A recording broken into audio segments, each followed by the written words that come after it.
ஜெபம். எஸ்பா, நாளைக்கு முதற்கான நன்றி எஸ்பா. இந்த நாள் முழுவதும் எங்களை பாதுகாத்தீங்க. இன்றைய நாளிலும் நாங்கள் உங்கள் வேதவசத்தை தியானிக்கக்கூடியாக இங்கே வந்திருக்கோம். அதை நீங்கள் எல்லாருக்கும் புரியுற மாதிரி கற்றுத்தாங்க.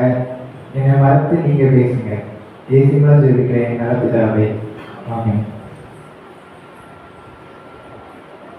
நீங்கள் நம்ம தியானிக்க போகிற உண்மை என்னன்னா, 2 குமாரர்கள், கீழ்ப்படுகிறவன் மற்றும் கீழ்ப்படியாதவன். இந்த ஊமையை எங்க சொல்லியிருக்குன்னா, மத்தேயு 21ஆம் அதிகாரம் 28ஆம் வசனத்திலிருந்து 32ஆம் வசனம் வரை சொல்லியிருக்கு. இப்போ ஆண்டவர் ஒரு ஊமையை சொல்றாருன்னா, அது ஏன் சொல்றாரு, அது எங்க வச்சு சொல்றாருன்னு தெரியணும். இப்போ இந்த ஊமையை அவர் எங்க சொல்றாரு, அதை மத்தேயு 21:10 யாராவது ஒருத்தர் வாசிக்கணும்.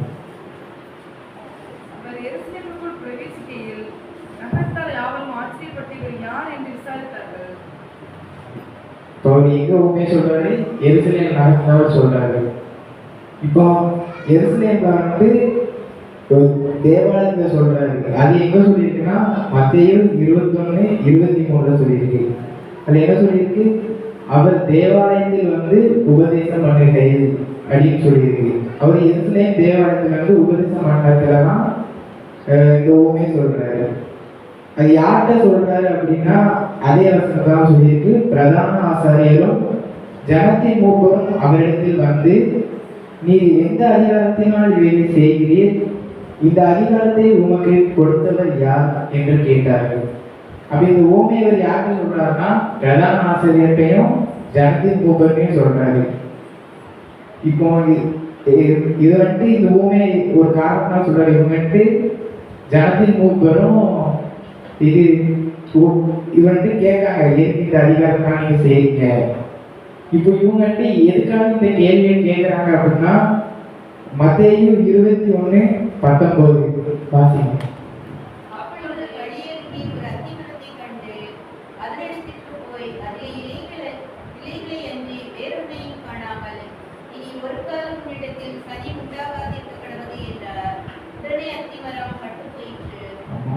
அவர் அந்த எருசலேம் அந்த வழியா மாறாது. அப்போ அவர் பசி உண்டாருக்கு. உடனே அவர் அந்த அத்திமாரத்தை பார்க்காரு. அது இலையை தவிர வேலை ஒண்ணுமே இல்லை. அதனால அவர் என்ன கோபமடைந்து அதுக்கு அது சாபம் கொடுத்துறாரு. உடனே எங்காவது பட்டு போயிருது. அப்பதான் என்ன, இந்த பிரதான ஆசிரியரும் ஜனத்தின் மூப்பரோட வேலை என்ன, ஆண்டவர்கிட்ட என்ன குற்றம் கண்டுபிடிக்கலாம், அவர் எப்படி மாட்டிக்கணும், அவரை கொலை செய்ய வகை செய்யணும், என்ன பண்றாங்க, ஆண்டவர் பின்னாடியே போறாங்க. இப்போ இவங்களுக்கு என்னன்னா ஒரு பாயிண்ட் கிடைச்சிட்டு, ஏன்னா இவர் அத்திமரத்தை சபிச்சிட்டாரு, இதுல இருந்து அவர் ஏதாவது குற்றம் கண்டுபிடிக்கணும் அப்படின்னு சொல்லிட்டு தான் என்ன பண்றாங்க, அவர்கிட்ட எந்த அதிகாரத்தினால நீங்க செய்யுங்க அப்படின்னு கேட்கறாங்க. ஆனா இயேசு அதுக்கு நேரடியாக அவங்களுக்கு பதில் கூற மாட்டாரு. இவர் திரும்ப ஜனத்தின் மூப்பத்தையும் அவங்ககிட்டையும் என்னன்னா அவரு கேள்வி கேட்பாரு. நான் நினைச்சு பார்த்தேன், ஒருவேளை இந்த அத்திமரம் அவர் சதிக்கிற மாதிரி நம்ம தெருல ஒரு இது நடந்தா எப்படி இருக்கும் அப்படின்னு. என்னன்னா, முந்திதான் தெருவில் இந்த வேப்பம்பழம் பறக்கும் பார்த்தீங்கன்னா, அப்போ நம்ம வேப்பம்பழம் பறக்கிட்டு இருக்கோம். ஒரு மரத்தில் மட்டும் வேப்பம்பழமே இல்லை, இலை மட்டும் இருந்துச்சுன்னா திடீர்னு அதை யாரும் வெட்டி போட்டாங்கன்னா என்ன நடக்கும்? அப்ப யாரும் கேட்பாங்க, இது நம்ம வீட்டுக்குள்ள வேப்ப மரத்துல காய் இல்லை, நம்ம பார்ப்போம், வேற வீட்டுல நம்ம வெட்டி போட்டாங்கன்னா நம்ம கேட்போம் தானே, ஏன் வெட்டுறீங்க அப்படின்னு. அதே மாதிரி இவங்க கேட்காங்க. எனக்கு இது தோணுச்சு. அப்போ பிரதம ஆசிரியர் அவங்க இயேசுப்பாவை சிக்க வைக்க முயற்சி செய்யறாங்க. ஆனா இயேசு அவர்கிட்ட கேள்வி கேட்டு தவறு கேட்கிறது. இயேசு என்ன கேள்வி கேட்கிறாருன்னா, யோவான் ஸ்நானகன் ஞானஸ்நானம் கொடுத்தது தேவனால் உண்டானதா மனுஷனால் உண்டானதா என்று கேட்கிறாரு. அது ஆசிரியர் இது முடிக்காங்க. ஆக என்னோட வீட்டு கேள்வி கேட்டாரே அப்படின்னு. இப்போ அவங்களுக்கு தேவனால் உண்டதுனாலும் சொல்ல முடியாது, மனுஷனால் உண்டாதுன்னு சொல்ல முடியாது. இப்போ அவங்க தேவனால் உண்டானது அப்படின்னு அவங்ககிட்ட சொன்னாங்கன்னா, அப்ப ஏன் நீங்க தேவனை விசுவாசிக்கல அப்படின்னு திரும்ப அவங்ககிட்ட கொஸ்டின் கேட்பாரு. ஒருவேளை மனுஷனால் உண்டாயிட்டுனா அப்ப நீங்க மனுஷன் தான் நம்புறீங்களா, தேவனை நம்பலையா அப்படின்னு கொஸ்டின் கேட்கறதுனால இப்போ நம்ம இந்த ஜனக்கூட்டத்தின் மத்தியில அவங்க வந்து ஏற்பட்ட என்ன ஆன்சர் சொன்னாலுமே அவங்க வந்து மாட்டிப்பாங்க. அதனால என்னன்னா அவங்க வந்து சொல்றாங்க. இப்போ வந்து அவரு இந்த இந்த சம்பவம் நடந்ததுக்கு அப்புறம் தான் என்ன ஆகுதுன்னா அவர் வந்து இந்த ஊமை சொல்றாரு. அது என்ன ஊமை? அந்த 28வது வசனத்தை வாசிக்கலாம். உங்களுக்கு எப்படி தோன்றுகிறது? ஒரு மனுஷனுக்கு 2 குமாரர் இருந்தார்கள். மூத்தவனிடத்தில் அவன் வந்து, மகனே, நீ போய் இன்றைக்கு என் திராட்சை தோட்டத்தில் வேலை செய் என்றான். ஒரு மனுஷன் இருக்காரு, அது யாரு? தகப்பன். தகப்பன் மூத்த மகன்கிட்ட போயிட்டு, நீ போய் என்னோட திராட்சை தோட்டத்தில் வேலை செய்ப்பா அப்படிங்கிறாரு. ஆனா அதுக்கு அவன் என்ன சொல்றான்? அடுத்த வசனம் வாசிங்க. அதற்கு அவன் மாட்டேன் என்றான். ஆகிலும் பின்பு அவன் மனஸ்தாபப்பட்டு போனான். இவன் என்னன்னா அந்த தகவனுக்கு மூஞ்சில் அடிச்ச மாதிரி என்ன சொல்லிடுறான்? நான் போக மாட்டேன் அப்படின்னு சொல்லிடுறான். ஆனா அவன் திரும்ப அடுத்து என்னன்னா யோசிச்சு பார்த்து, ஆனா நம்ம இப்படி சொல்லிட்டோமே அப்படின்னு மனஸ்தாபப்பட்டு போறான். இப்போ அடுத்த வருஷம் வாசிங்க. இளையவனிடத்திலும் அவன் வந்து அப்படியே சொன்னான். அதற்கு அவன், போகிறேன் ஐயா என்று சொல்லியும் போகவில்லை. இளையவனிடத்தில் அப்படியே சொன்னான் அப்படின்னு போட்டுருங்க. அப்படியே சொன்னான்னா மூத்தவன் சொன்ன மாதிரியே தான் சொன்னான் அர்த்தம். அவன் என்னன்னா இவன் மூத்தவன் சொன்ன மாதிரி அவன் சொல்லலை. என்னன்னா ஒரு பணிவா போறையா அப்படின்னு சொல்றான். ஆனா அவன் என்ன பண்ணல? போறேன்னு சொல்லிட்டு போகல. இப்போ இதை சொல்லிட்டு ஆண்டவர் அவனை கேட்காரு, இதுல யார் தகப்பனுக்கு சிக்ஷமானது செய்தா அப்படின்னு கேட்கிறாங்க. அப்போ ஆண்டவர் என்ன சொல்றாரு? அவங்க என்ன சொல்றாங்க? மூத்த மகன் தான் அப்படின்னு சொல்லிடுறாங்க. ஆனா இந்த மூத்த மகன் ஆண்டவர் யாருக்கு ஒப்பிட்டு சொல்லியிருப்பாருன்னா அவங்களுக்கு பிரதான சேருக்கும் ஜனத்தையும் கூப்பிடுறதுக்கும் ஒப்பிட்டு சொல்லியிருப்பாங்க. அவங்களுக்கு நேரடியாக கேட்கும்போது அவங்க ஆன்சர் பண்ணாங்க. அதாவது இந்த ஊமையா கூறும்போது அவங்க ஆன்சர் பண்றாங்க. அப்போ என்ன பண்றாரு? ஏசப்பா அவங்களுக்கு திரும்ப சொல்றாரு, இதே மாதிரிதான் ஆயக்காரரும் வேசிகளும் உங்களுக்கு முன்னாக உங்கள் கண்களுக்கு முன்பாக தேவனுடைய ராஜ்யத்தில் பிரவேசிக்கிறார் என்று மெய்யாகவே உங்களுக்கு சொல்றேன் என்று பதில் கூறுகிறார். இவர் மெய்யாகவே உங்களுக்கு சொல்லுகிறார் அப்படிங்கிறது நம்ம பாஷையில சொன்னா எப்படி சொல்லியிருப்பாரு?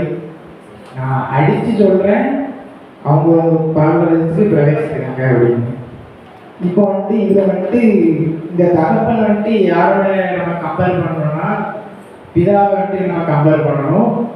மூத்த மகனை நம்ம யாரோட கம்பேர் பண்றோம்னா பிரதான ஆசிரியர் மற்றும் ஜனத்தின் மூப்பர். இளையகுமாரன் யாரை கம்பேர் பண்றோம்னா ஆயக்காரர் வேசிகள். திராட்சை தோட்டம் உலகம். இந்த இப்போ இந்த ஊமை அதான் சொல்றாங்க, என்னன்னா ஆசாரியரும் வேசிகளும் மட்டும்தான் விசுவாசிக்கிறாங்க. அதை நீங்க கண்டும் நீங்க விசுவாசிக்கலாம், அவங்க பரவாயில்ல போறாங்கன்னு சொல்றாங்க. இவங்க என்ன சொல்லி என்னன்னா, எனக்குலாம் நியாயப்பிரமாணம் தெரியும், நான் தான் தேவனுடைய கடையிலாம் கடைபிடிக்கிறேன் அப்படின்னு சொல்றாங்க. இவனும் இப்போ என்னன்னா இளையகுமாரன் பார்க்கலாம். இங்கே இளையகுமாரன் தகவலுக்கு கீழ்ப்படுகிற பிள்ளையாக காட்டிக் கொள்ளலாம். அதான் அவங்க மற்றவங்க போய் சொல்லுவாங்க, நான் அவனை மாதிரி இல்லை, நான் நல்லா ஜோம் பண்றேன், நான் கடலையில கைப்பிடிக்கிறேன் அப்படிம்பாங்க. ஆனா அவங்க என்னன்னா அதை உண்மையில அவங்க என்ன பண்ணல, சும்மா அவங்க பேருக்கு மட்டும் தான் சொல்றாங்க. இப்போ இந்த மூத்த குமாரன் என்னன்னா அவங்க சொல்லும் போதே என்னன்னா இது பண்ணல. ஆனா அவங்க என்ன பண்றாங்க? ஒரு சமயத்துல அவங்களோட மனசுல குத்தப்பட்டு மனம் திரும்பி கடைசியில் என்னன்னா பரலோக ராஜ்யத்துக்கு பிரவேசிக்கிறவங்களா காணப்படுறாங்க. அதாவது இயேசு சொல்றாரு, உங்களை போல நியாயப்பிரமாணத்தை அறியாதவர்களே இருக்கலாம், ஆனால் மனதில் உணர்வடைந்து அவர்கள் மனம் திரும்பி விடுகிறார்கள். ஆகவே அவர்கள் பரலோக ராஜ்யத்துக்கு பிரவேசிக்க தகுதியானவர்கள் நீங்கள் இல்லை என்று அவங்களுக்கு மூஞ்சில் அடிச்ச மாதிரி சொல்லியிருக்காரு.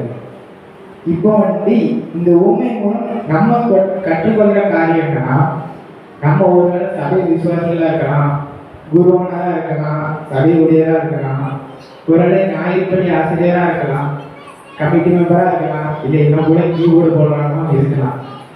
நம்ம வெளியே உலகத்துக்கு நான் இப்படி இருக்கேன் அப்படின்னு சொன்னா போதாது. நம்ம வந்துட்டு நம்ம பண்ற வேலையில உண்மையா இருக்கணும்.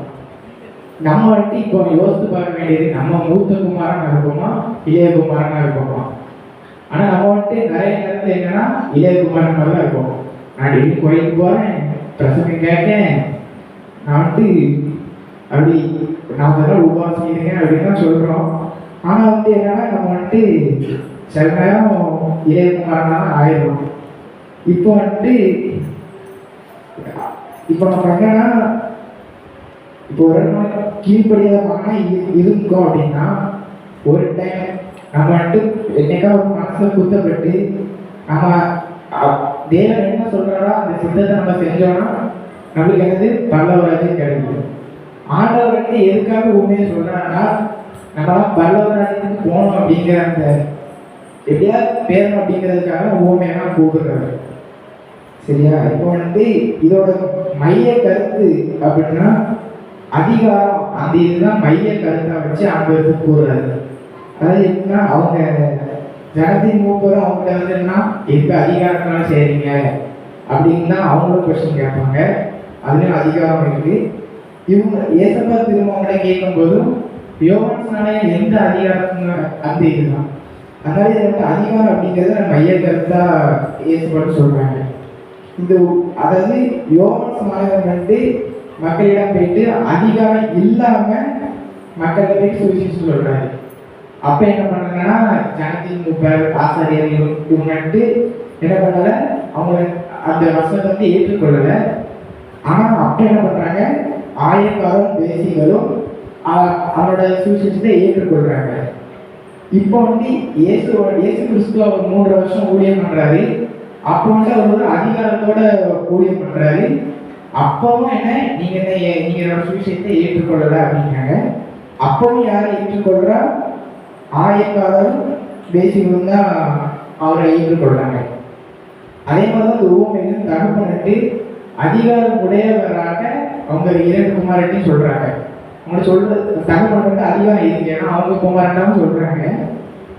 அதுல வந்துட்டு என்ன பண்றான், மூத்தவன் வந்துட்டு தகவல் சொன்ன அதிகாரத்துக்கு கீழ்படியாம, ஆனா அவன் மனதில் உள்ள ஒரு அதிகாரத்துக்கு கீழ்படிந்து அவன் மனம் திரும்பி பல்லவராஜ்யத்துக்கு, அதாவது அவன் தகவல் சொன்ன அந்த வேலைக்கு திராட்சைல வேலை செய்ய போயிடுறான். ஆனா இளையகுமாரன் என்ன பண்றான்னா, அவன் தகப்பன் பேச்ச கேட்கற மாதிரி கேட்டு, அதாவது தகப்பனோட அதிகாரத்துக்கு அவன் கீழ்படிச்சான். ஆனா அவனோட மனதின் அதிகாரத்துக்கு அவன் கீழ்படியல.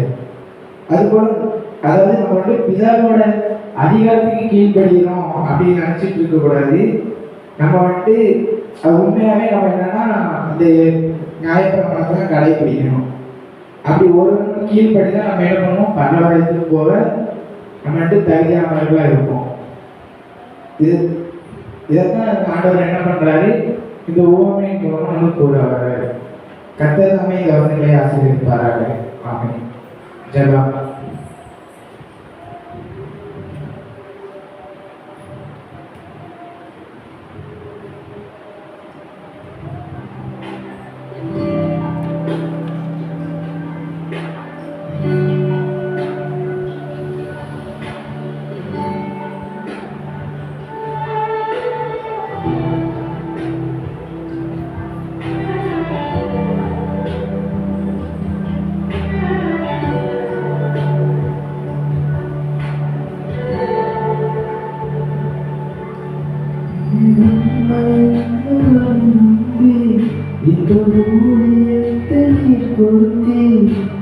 கவனமாய் நான் நிறைவேற்றமே என்னை உண்மையுள்ளவன் நம்பி இந்த ஊழியத்தை கொடுத்தே கவனமாய் நான் நிறைவேற்றமே சங்க சாகனமே சாகனமே ஊழியம் செய்யணுமே சாட்சியாய் வாழணுமே சங்க சாகனமே சாகனமே ஊழியம் செய்யணுமே சாட்சியாய் வாழணுமே என்னை உண்மை நம்பி இந்த ஊழியத்தை நீர் கொடுத்தி கவனமாய் நான் நிறைவேற்றுவேன்.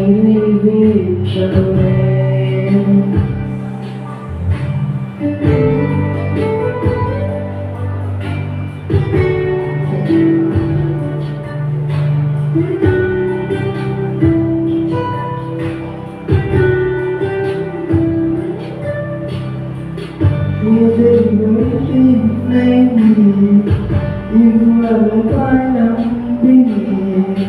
கனமான ஊழியத்தை கொடுத்தவரே,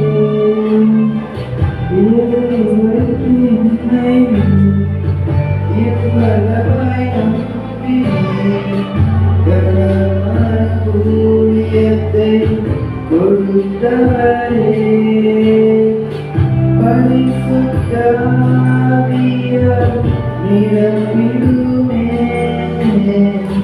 வைராக்கியமாய் நான் வாழ்ந்திடவே, வைராக்கியமாய் நான் வாழ்ந்திடவே. மாசங்க சாதனமே, சாதனமே, ஊழியம் செய்யணுமே, சாட்சியாய் வாழணுமே. மாசங்க சாதனமே, சாதனமே, ஊழியம் செய்யணுமே, சாட்சியாய் வாழணுமே.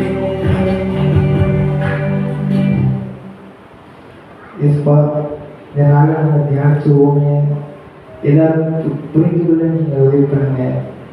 நாங்கள் வந்துட்டு உலகத்தில் நாங்கள் நியாயப்பிரமாணத்தை கீழ்படுகிறோம், அவரோட கண்ணியை கீழ்படியணும் அப்படின்னு சொல்லாமல் அதை உண்மையை கீழ்படியதுக்கு நீங்கள் உதவி பண்ணுங்க.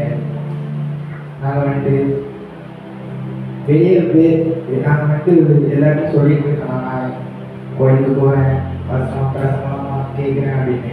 ஆனால் அதுபடி நம்ம உண்மையாக நடக்கணும். அதுக்கு நீங்கள் உதவி பண்ணுங்க ஏசப்பா. நம்ம வந்துட்டு பாவம் பண்ணலாம், ஆனால் நம்ம ஆண்டவர்கிட்ட அறிக்கையிட்டு நம்ம மனம் திரும்ப நீங்கள் உதவி பண்ணுங்க. தேசிய மூலம் தெரிவிக்கிறேன் நல்ல பிதாவே. ஆமென்.